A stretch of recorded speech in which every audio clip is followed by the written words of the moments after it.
Dorothy Miller, 58. Warm-hearted grandmother with a mischievous spirit. Marcus Miller, 32. Her eldest son. Getting married. Jessica, Marcus's bride. Kevin, 4. Grandson. Dorothy was asked to watch. Lily, 6. Granddaughter.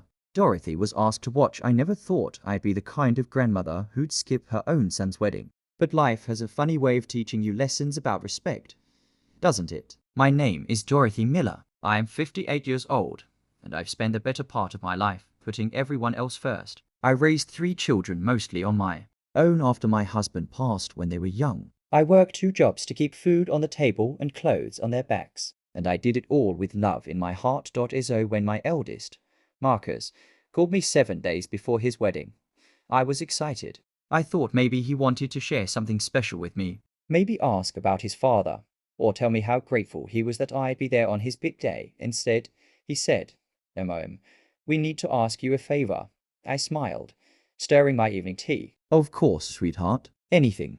Jessica and I were wondering if you could watch Kevin and Lily during the wedding. You know how kids can be at these things, and we really want the day to be perfect. I stopped stirring. The kitchen suddenly felt very quiet. Watch the children? I repeated slowly. Yeah, just for the ceremony and reception. It would really help us out. You're so good with kids, and we trust you completely. I set down my spoon carefully. Marcus, whose children are Kevin and Lily? They're Jessica's sister's kids. Her sister is a bridesmaid, and she doesn't have anyone to watch them. I took a deep breath. So let me understand this correctly. You want me, your mother, to miss your wedding ceremony and reception to babysit children I've never met? Children who belong to people who presumably have their own family and friends. Don't make this difficult. We really need your help. That's when something shifted inside me. After years of being taken for granted, after decades of saying yes to everything, I finally heard myself clearly. I was being asked to be invisible at my own son's wedding, to be useful but not present, to serve but not celebrate. I'll think about it, I said quietly, and ended the call. I didn't sleep much that night. I thought about all the times I'd rearranged my life for my children, the graduations I'd worked extra shifts to afford, the birthdays I'd made magical, on a shoestring budget, the countless sacrifices that good mothers make without thinking twice. And I realized something important. Love shouldn't make you disappear. Kindness shouldn't make you disposable. By morning, I'd made my decision. But I didn't call Marcus back. I simply waited. A week passed slowly. Marcus didn't call again. Neither did Jessica. Apparently, my silence was taken as agreement. That hurt more than anything. The wedding day arrived on a beautiful Saturday afternoon. I woke up early, made myself a nice breakfast, and put on my most comfortable clothes. Then I did something I hadn't done in years. I went to the movies. By myself. I saw a romantic comedy that made me laugh until my sides ached. Afterward, I treated myself to a long lunch at a restaurant I'd always wanted to try. Around 4 o'clock, my phone rang. It was Marcus. Where are you? His voice was panicked, almost frantic. I could hear music and voices in the background. The wedding had clearly started. I took a sip of my iced tea and smiled. I'm at Rosewood Bistro, sweetheart. Having the most wonderful salmon. What? The wedding started an hour ago. Jessica's sister is going crazy. Where are the kids supposed to go? I paused for effect, letting the silence stretch just long enough. I'm not sure, Marcus. But I do hope you're not waiting for me. Or the buffet. I could almost hear his brain trying to process what I'd said. What do you mean? You said you'd watch them. Actually, I said I'd think about it, and I did think about it. I thought about it very carefully, and I decided that I'd rather be a guest at my own son's wedding than unpaid help. But nothing, Marcus. I spent a week waiting for you to call me back, waiting for you to realize what you'd asked me to do, waiting for you to say, actually, that was wrong. We want you there with us, but that call never came. The line went quiet except for the background noise. When Marcus spoke again, his voice was smaller. I didn't think of it that way. I know you didn't. And that's exactly the problem. I heard Jessica's voice in the background, high and stressed. Then Marcus again. What are we supposed to do now? What any reasonable person does when they need childcare.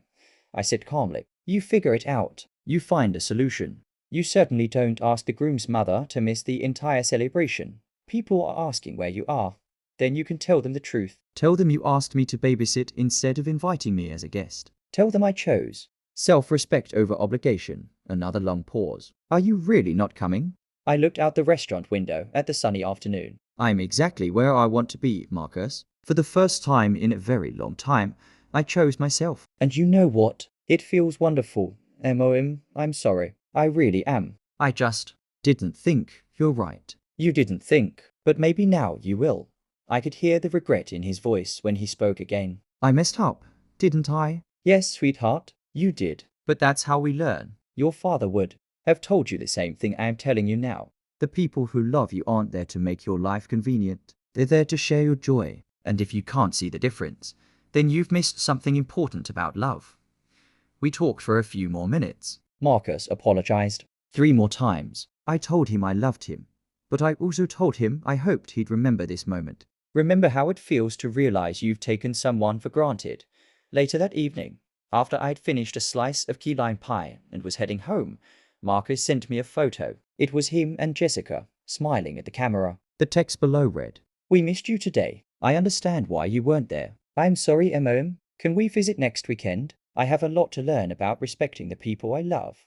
I sat in my car for a long moment, reading that message. Then I typed back, "I'd love that. And Marcus, I'm proud of you for understanding." That's the beginning of wisdom. 3 weeks later, Marcus and Jessica came to my house for Sunday dinner. They brought flowers and a framed photo from the wedding. Not one of them cutting the cake or dancing. It was a photo of an empty chair in the front row, with a small sign that read, "Reserved for Dorothy Miller." "We put it there during the reception," Jessica explained quietly, "so everyone would know we knew we messed up. So everyone would know you were supposed to be there." I hugged them both, not because they'd made a grand gesture, but because they'd learned something real. They'd learned that love requires thoughtfulness, that family isn't just about what people can do for you, but about honoring their presence in your life. As we sat around my dinner table that evening, passing dishes and sharing stories, Marcus reached over and squeezed my hand. "Thank you for teaching me this lesson, MOM. I won't forget it." I squeezed back. "That's what mothers do, sweetheart. We love you enough to let you learn, even when it's hard. And you know what? That salmon really was delicious. Sometimes the greatest act of love is teaching people how to love you back. Sometimes kindness means setting boundaries, and sometimes the best revenge is simply choosing yourself with grace and a good meal." I never did find out what happened to Kevin and Lily that day, but I did learn something invaluable. At 58 years old, I finally understood that you can be kind without being a doormat. You can be loving without being taken for granted. And that lesson, that was worth more than any wedding I could have attended.